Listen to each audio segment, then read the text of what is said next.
Welcome to How to Beat the Difference with your hosts, Johanna and Paul. A podcast for the career you want, or maybe just that push you need.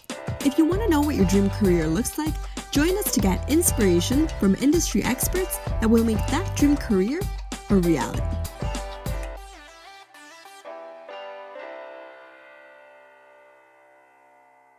Hello, you're very welcome along to How to Beat the Difference with myself, Paul Lynskey, and Johanna Molina. How are you, Paul?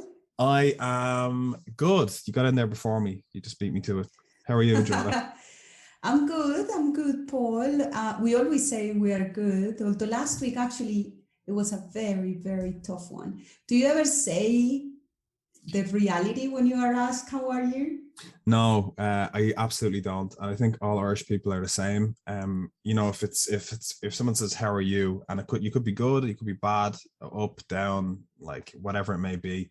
Everybody always says, I'm grand, which is just a catch-all meaning for, we could be going through a recession. You could just lost your job. You'll always say, sure, it'll be grand. And it's a good and a bad thing, I think. But it's just about things will eventually work out. And also it's not confronting your feelings. That's also a problem. Yes, no, I love the positivity. I'm all up for positivity, but also for being a little bit vulnerable and embracing the truth feelings. Absolutely. Like, I'll give you an example. There's construction going on outside my apartment 10 hours a day, and I'm slowly going insane, but I say, sure, it'll be grand. It will eventually be over, probably 2 years from now. But yeah, who's our guest today? Let's talk about it.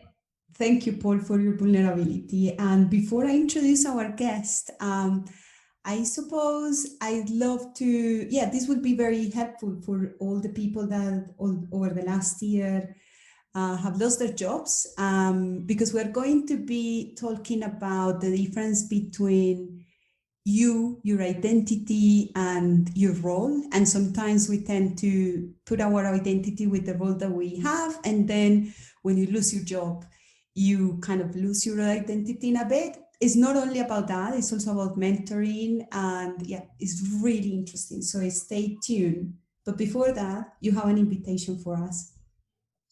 Yes, if you're whatever device you're listening to us on, or whatever podcast platform, you can just give us a like there. It would be absolutely amazing.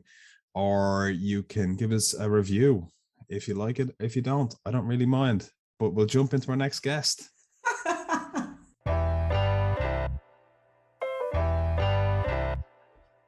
Today we have David Reimer. David is the CEO of the ExCo Group. The ExCo Group is a global firm of experienced CEOs, independent directors, and global business leaders who specialize in an organization's most valuable strategic asset, its leadership. David has been interviewed on leadership by the New York Times, Fortune, and Huffington Post, amongst others. He has shown his leadership abilities during the heart of the financial crisis, where he worked with a highly effective team to refocus the organization on its core, re-engage the workforce, and launch a game-changing business model which restored DBM's quality to number one. Doubled revenues over a 3-year period and increased EBITDA 350%. We are so happy to have you here with us, David. Whereabouts in the world are you? I am in the mountains just above the California-Oregon border. I'm inside Oregon, and in a beautiful spot, although a very small town spot to spend the pandemic. That sounds amazing. I'm slightly jealous now of my apartment. I didn't leave. Thanks again, David, for joining us. Would you be able to take us, or maybe talk to us a little bit about your journey and how you ended up CEO partner of ExCo? Sure. And I think if I think about my career and this transition in particular, I was working for a company, DBM, Drake Beam Moran, that specialized in organizations going through downsizings or mergers or various kind of massive changes. And I was there for 13 years. And over the course of that, I saw companies in every form of stress And one of the things I noticed in moments of stress were there were CEOs and leaders who really stepped forward and became more visible and more present, not just visible, but interacting with people. And then there were a lot of leaders, the majority of leaders, who actually sort of disappeared when times got tough, right? They would send the HR person out to deliver bad news, and they would either shut themselves in their office or literally go somewhere else.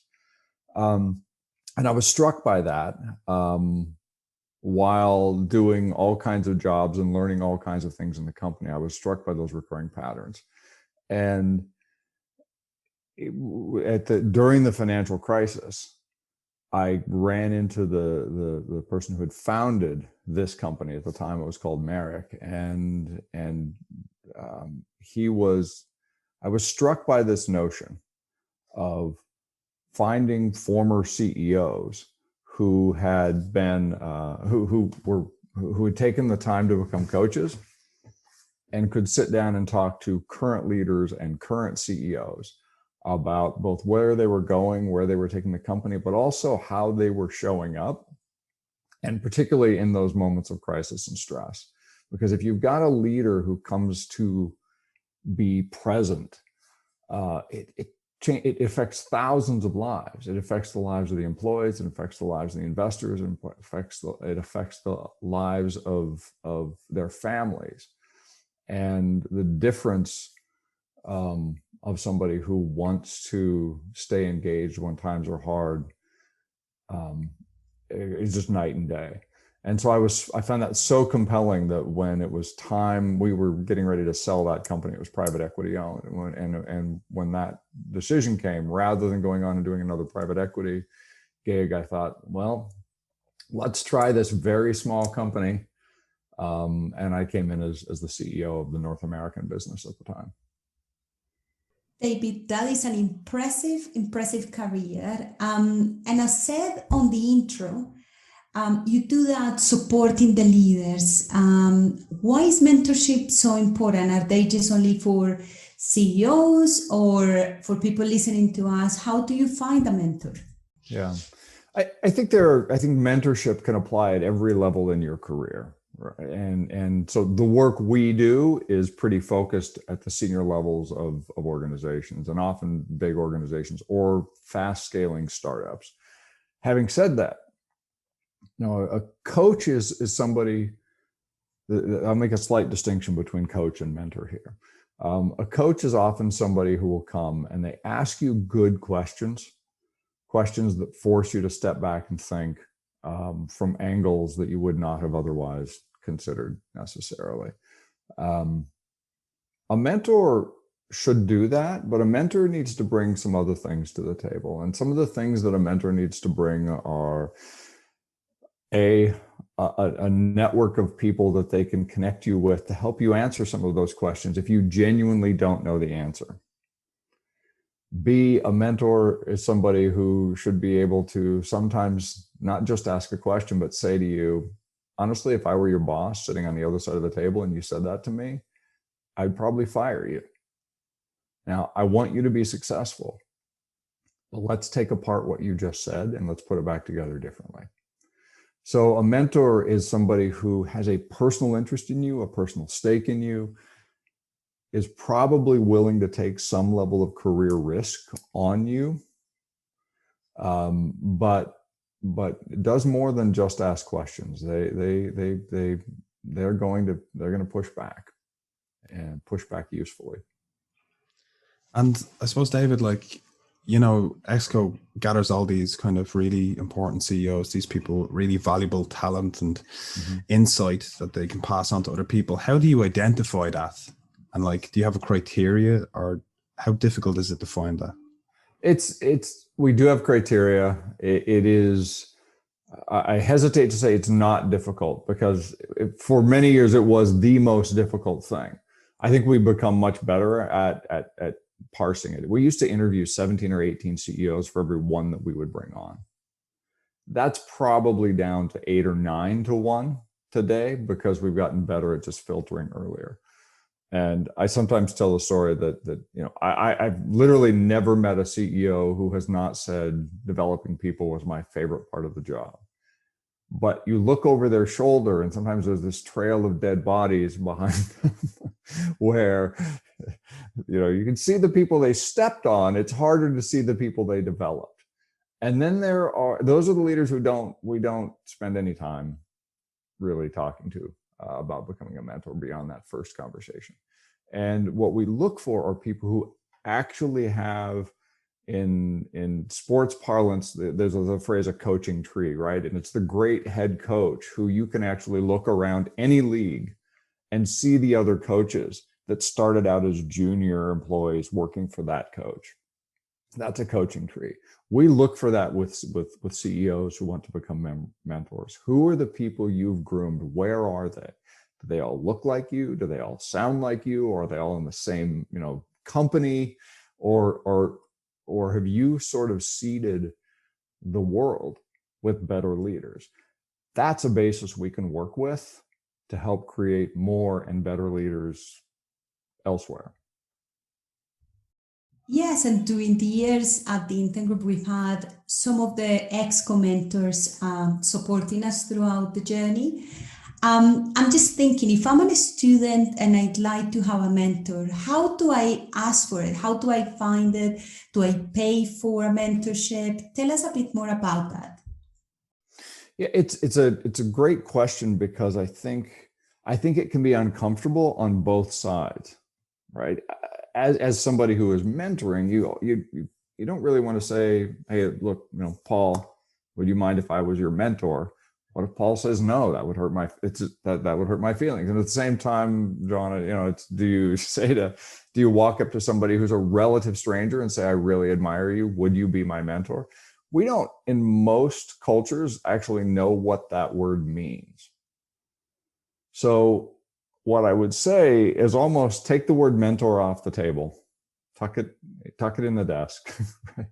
And it's more a case of if there's somebody you greatly respect, and whose advice you would listen to. You don't just want their network, right? It's not that kind of relationship. It's someone whose advice you would truly listen to. Approach them and say, could we have a cup of coffee? Can I just pick your brain for a few minutes? And start small.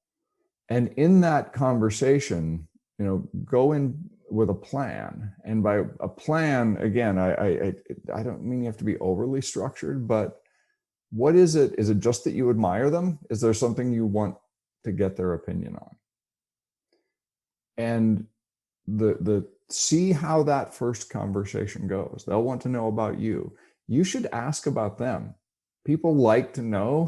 It doesn't matter how accomplished they are. They like to know that you are interested in them and their story.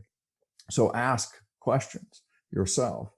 And, if that conversation goes well, really the next question or the closing question becomes, look, I want to be incredibly respectful of your time, but would you mind if maybe once a quarter we could sit down? I've learned 5 things today that I didn't come in here knowing. Are you open to that? And people will rarely say no to that, because it also feels good on the other side of the table. You helped somebody. And honestly, it wasn't that hard. It was a conversation. And you start to invest in one another. And there's a very slow, organic model there that is just about caring about the person on the other side of the table and being willing to listen to them. And that, I believe, is how you find a mentor. And it's not a mentor you pay for. Thank you for that. And I must say, personally, I have a lot of mentors that I've gained throughout my life and cultivate following that approach. I like to change slightly the angle because preparing for this call, David, you mentioned something very interesting that you actually have witnessed throughout the years, and is that line between identity and career, and how people could end up thinking that they are what they do or their role title. And that can make people very, very vulnerable. I'm thinking that also in the last year, a lot of people might find themselves in this position. So what steps do you need to take to avoid this situation? I think there are actually two things. And one, I'll go all the way back to what I learned when I was a DBM and watching companies under duress. Because I think it's become incredibly relevant again in 2020 and 2021. And the observation I made at the time, which was accidental, by the way, it's not that I was sitting there with a clipboard checking things off, but I recognized that there were certain companies that under duress leaned into their values. And even if they were restructuring, even if they were doing hard things, they would say to their managers, to their employees, look, this is not the decision we want to make, but we have to. But here's how we're going to conduct this and conduct ourselves in line with our values while we do a hard thing. And that notion that your values are actually just words on the wall until they come under pressure. What you actually do when you're under pressure, those are your values. So do you lean into those words on the wall, or do you say, okay, look, honestly, we'd all like to be nice to each other, but we can't right now. So therefore, we'll get back to the nice words after we're done brutalizing the company. Yeah. Right? That behavior, and again, think about 2020. On all the opportunities we had to say, honestly, we don't have time to be kind right now. The companies that made a difference were the companies that said, we are going to have hard discussions, but we're going to have hard discussions in accordance with who we want to be, not just what would be convenient at the moment. So I say that, I think this notion of understanding what your values are and being intentional about living those values when it's not easy is number one. And I think the other sort of gift that I had early in my career, and I was in my late 20s, I think, was I mentioned that we had a number of people, like we worked with people who'd been laid off and were searching for new employment. And these were often executives. And I noticed, for everybody, losing a job, losing a paycheck is traumatic, no matter what. But there was a fairly high percentage of the people, maybe 65 or 70% of the people who came through, who not only had lost that, but this job loss was an existential crisis. Because if they were not a VP at IBM, honestly, they didn't know who they were. They didn't know how to engage with somebody else at a barbecue or because our first question in the States in particular, our first question is, well, what do you do? And so that notion, it was so integral to their identity that having lost that business card, they couldn't answer that question.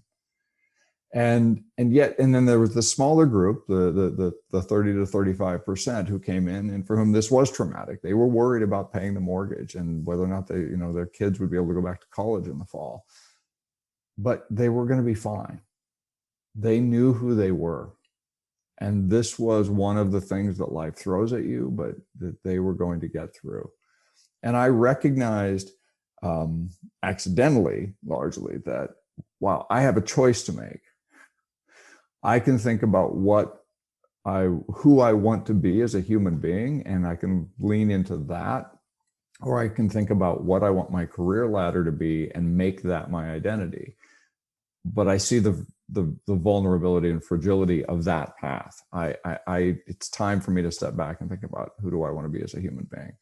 And so I do recommend that to others, to sort of have that discussion and be clear in your own mind, because challenges will come to all of us. The question is, do you have a bedrock underneath you that allows you to address whatever those challenges are on relatively firm footing? That's very interesting. Tell us more about that 30%. What was different about that group of people? Yeah, there was. So it wasn't that they had all shared some particular life experience. It wasn't that. They came from all kinds of backgrounds. Some of them had tragedy, some of them hadn't. It wasn't that. It was this notion that I think for many of them, they knew that they were first and foremost a husband, a father, a wife, a mother. They were connected to their community in some way, however they defined their community. Their value came from how they moved through the world. And that's a difference maker. And I find it today still, when we talk to senior executives early in the process here, I'll ask people, hey, just take 10 or 15 minutes and tell me your story. And there are leaders who will talk for 15 minutes and they get to the end of it and I'll say, okay, do you have a family? Do you have, right? Because they haven't mentioned it. There's nothing in there. It's like I graduated here and then here's been my every job I've had along the career path. But there are also many others who start the story by saying, you have to understand that I grew up in a small town. And, my mother was a homemaker. My father was a cop. Neither of them I was the first kid to go to college. And here's what that means to me. And I'm fascinated by that. People who begin there unprompted, because it comes back later as they talk about the way they're thinking about the job and the challenges that lies ahead. They've made a deliberate choice somewhere along the way to remember who they are and to be that person, even though the circumstances around them in their career are dynamic and constantly, subject to change. That's fascinating, and it's amazing that you noticed that change during the financial crisis. And I suppose now that we're facing this other crisis, or we're coming out the other side of it, have you noticed any patterns changing? Have you noticed anybody's mind kind of, when you sit down to interview them, change? Yeah, I think there's a fascinating, so there's two answers to that, Paul. One is the corporate answer, which I think there is absolute change. And then the other is the individual and human answer. And if you don't mind, I'd like to address both. Go ahead, absolutely.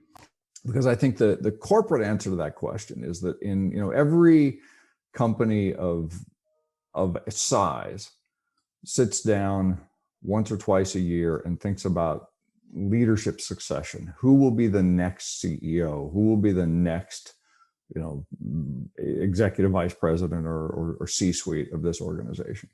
And they're planning 5 to 7 years out, but they want to be ready in case something unexpected were to happen. I will tell you that those companies all had lists at the end of 2019. And by the end of 2020, they all had different lists, or many of them had different lists.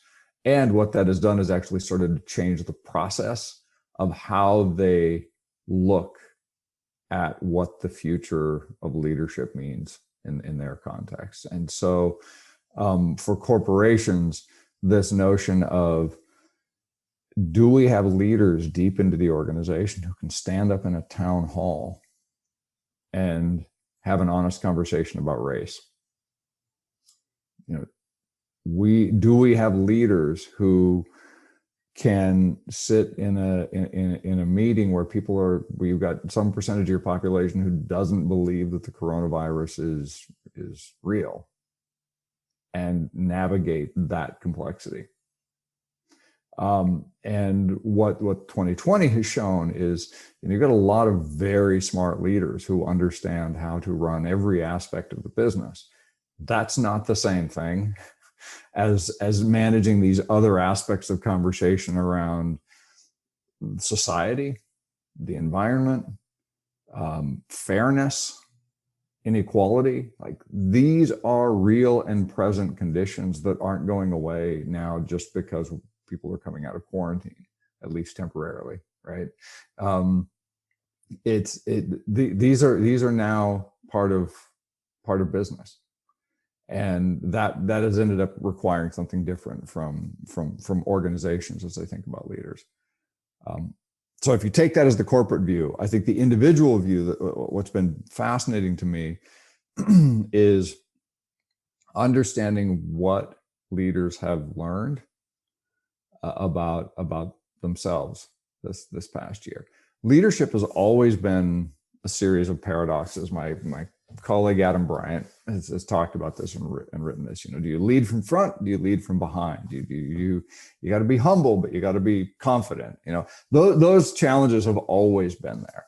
I think that what has increasingly come up is this notion of, on the one hand, you have to be able to learn. You have to be a voracious learner at these levels. And on the other hand, you have to be able to unlearn almost as fast. And I think that is a distinguishing characteristic that wasn't as true 5 years ago, let alone 10 years ago. And this notion, when I talk to people, of what did you learn from 2020?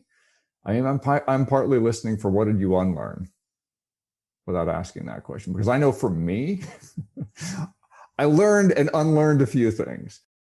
I was actually going to ask that. What have you learned and unlearned in the last year? In the last year, I would say I've come into this, I've always believed in inclusive leadership. I've always believed in giving people a voice and giving people career opportunities and a chance. And I sort of assumed that, bias and lack of inclusion, I'm struggling for the right word there, but those were other people's problems that I might be able to help them with.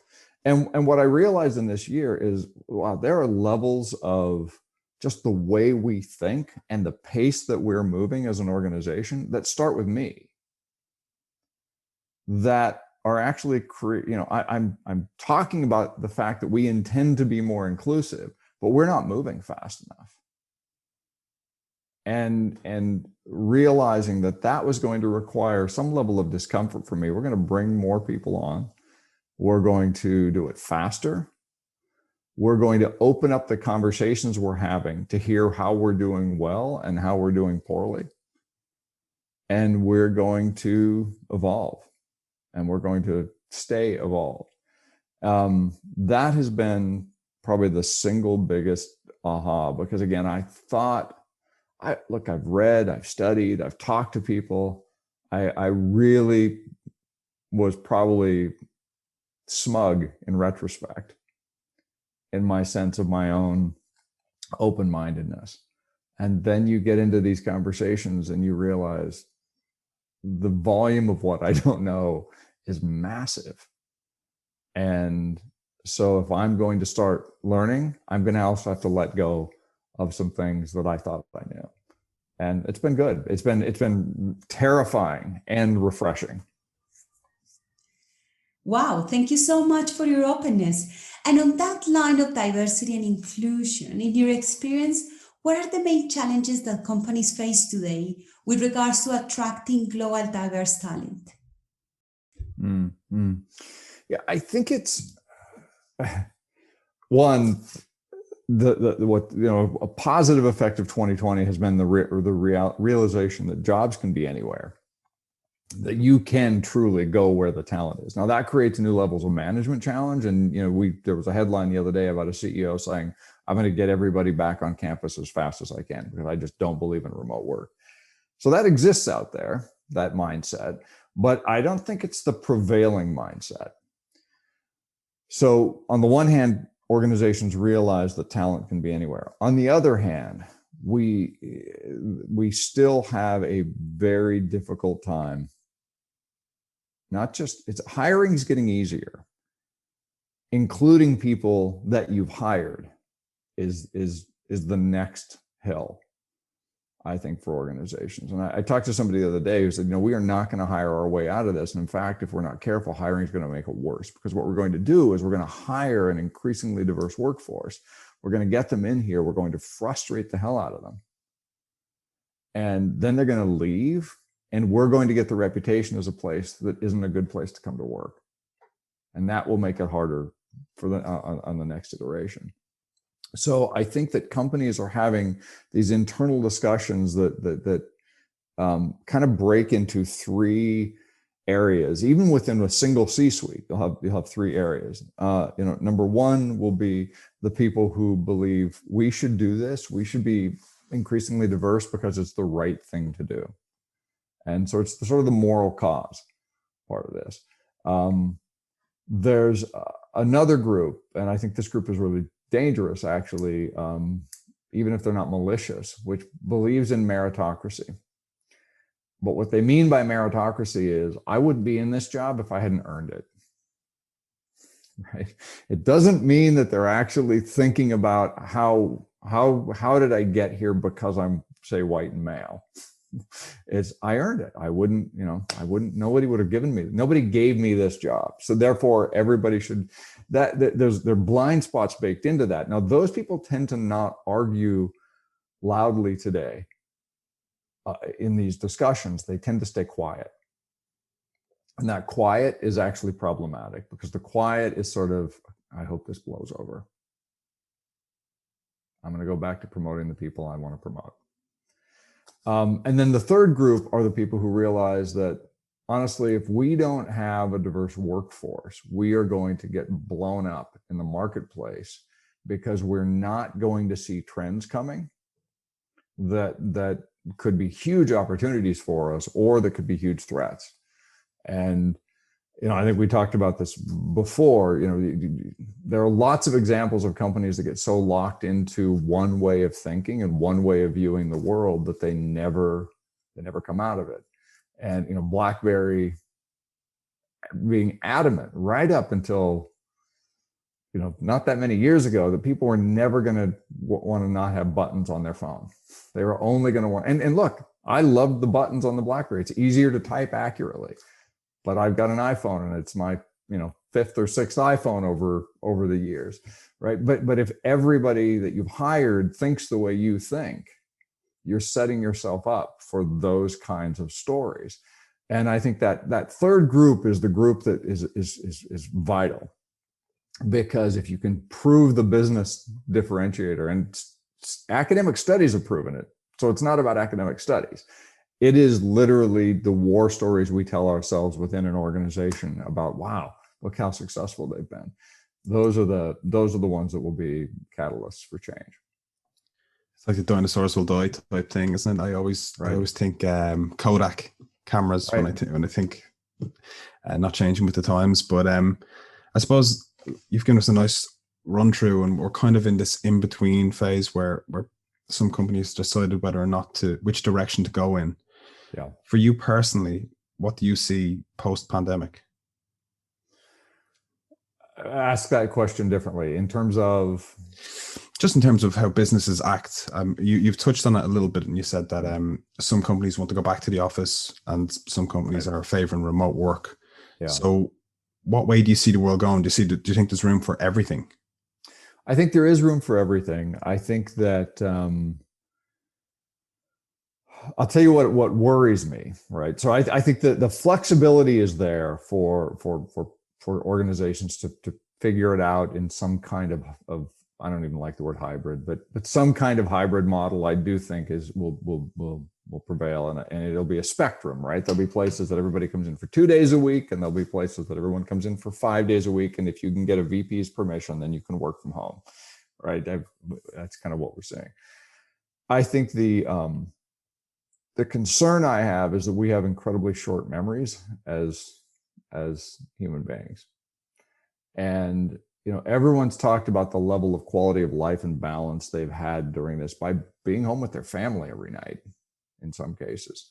So despite the traumas of the year, there has been that other side of this, which is I can look my kids in the eye. This has been for me personally. This has been the first 18 months since my children were born that I've been home for dinner every night. And I don't want to go back on the road 80% of the time. And so I'm making deliberate choices about how we structure the schedule. Having said that, how quickly will it be, but this meeting in New York is really important. And honestly, it's a day away, but I should probably hop over there. It's an hour meeting, but I should take the flight. And, prior to the pandemic, that would be true for London. That would be true for Bangalore, right? You could travel 48 hours for an hour meeting. And I worry about that sort of knee-jerk reaction coming back. I'm seeing some early signs of it. You look at the big consulting companies, and they are traveling. They are traveling nonstop. Part of that's making up for lost human contact, but it could easily slip back into becoming a habit. I share that worry. I also don't want to forget. For sure, I don't want to forget. David, this podcast is called How to Be the Difference. In your opinion, how are you being the difference? And also how we can all be the difference? I think that we have to be able to have conversations with each other that are highly empathetic, but usefully provocative. And they both matter, right? Because it's easy to be provocative about other people. We can all spot what other people should be doing differently. And how do you provoke that without falling into unhealthy conflict? Yeah, I mean, I think one, you have to have I certainly say you have to have permission, although I would say you don't always have to have permission, because there are times when somebody doesn't want to hear it from you, but what they're doing is hurting other people. And in those moments, you have to be able to take somebody aside. You're not trying to embarrass people, but say, look, I have no idea if you understand how you just came across, but I'm going to give you some feedback. And there's a hard conversation. Now, in doing that, I'm going to go back to empathy, because you have to be empathetic and not self-righteous, because all of us have had people lecture us on our faults, and not only is it not fun, it's not helpful, right? You go to a defensive place very quickly. So I think this notion of understanding, you have to have hard conversations, but you have to be able to approach them with a sense of compassion. And I'd say one more thing about that. I had a conversation yesterday with Ty Siegel, if I'm saying his last name right. He wrote a book recently called Robert E. Lee and Me. He's a West Point historian who grew up in the South, and his book is about kind of the myths he came to believe about the Confederacy and Robert E. Lee and the Lost Cause, and without really understanding what the race implications were, and actually, even though he was a West Point historian, without understanding what the facts were.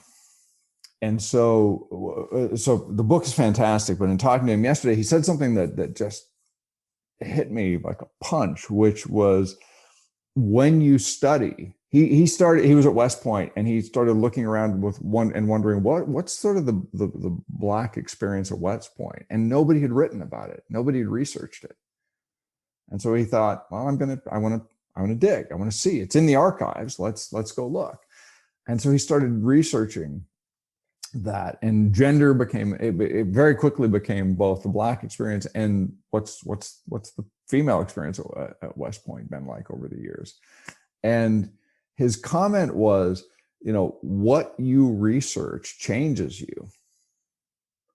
And, in studying those things, he started to write, he started to publish, people started to come to him and talk to him. And he started to develop this very different point of view about an area that he'd been 100% blind to before he started researching it. And that ultimately led several years later to him publishing Robert E. Lee and Me. And so I tell you that story in this question of how do you be the difference? Because I think that for anybody in their career or as they become a leader, it is comfortable to kind of carve out your space and then sit in your space. It's uncomfortable to keep learning and unlearning. But think about what it is you want to look at and engage with, and understand that that's going to change you. And so choose thoughtfully where you want to lean in. And coming out of 2020, there's rich territory for any one of us to choose where we would like to look at, where we would like to dig a little bit, and what we would like to learn about the way somebody else experienced the world, and what that means about our experience of the world. And there's only good that comes out of us making understanding in a more rounded way. David Reimer, that is an absolutely perfect way to end the podcast. It's been an absolute pleasure. Thanks for joining us today. Great. Thank you both. And that was our chat with David Reimer. What do you think? Did you like it?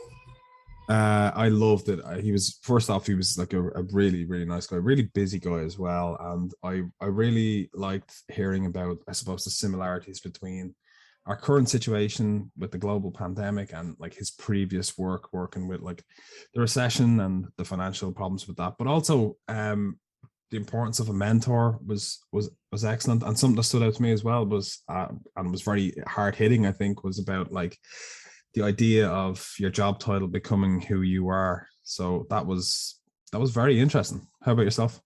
Yes, I agree with all of your highlights. Potentially the mentoring one is the one that resonates. I'm a very big advocate for the importance of finding mentors in different ways. So he gave us really good insights in how can you approach people and pick their brain and get them invested in you, and add value to your mentors as well. So follow those guides, those instructions.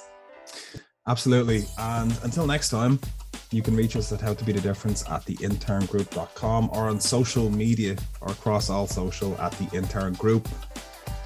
And please rate and review as well. Thank you so much, Johanna, and thank you, David. Thank you, David. Thank you, Paul, and see you next time. Good luck.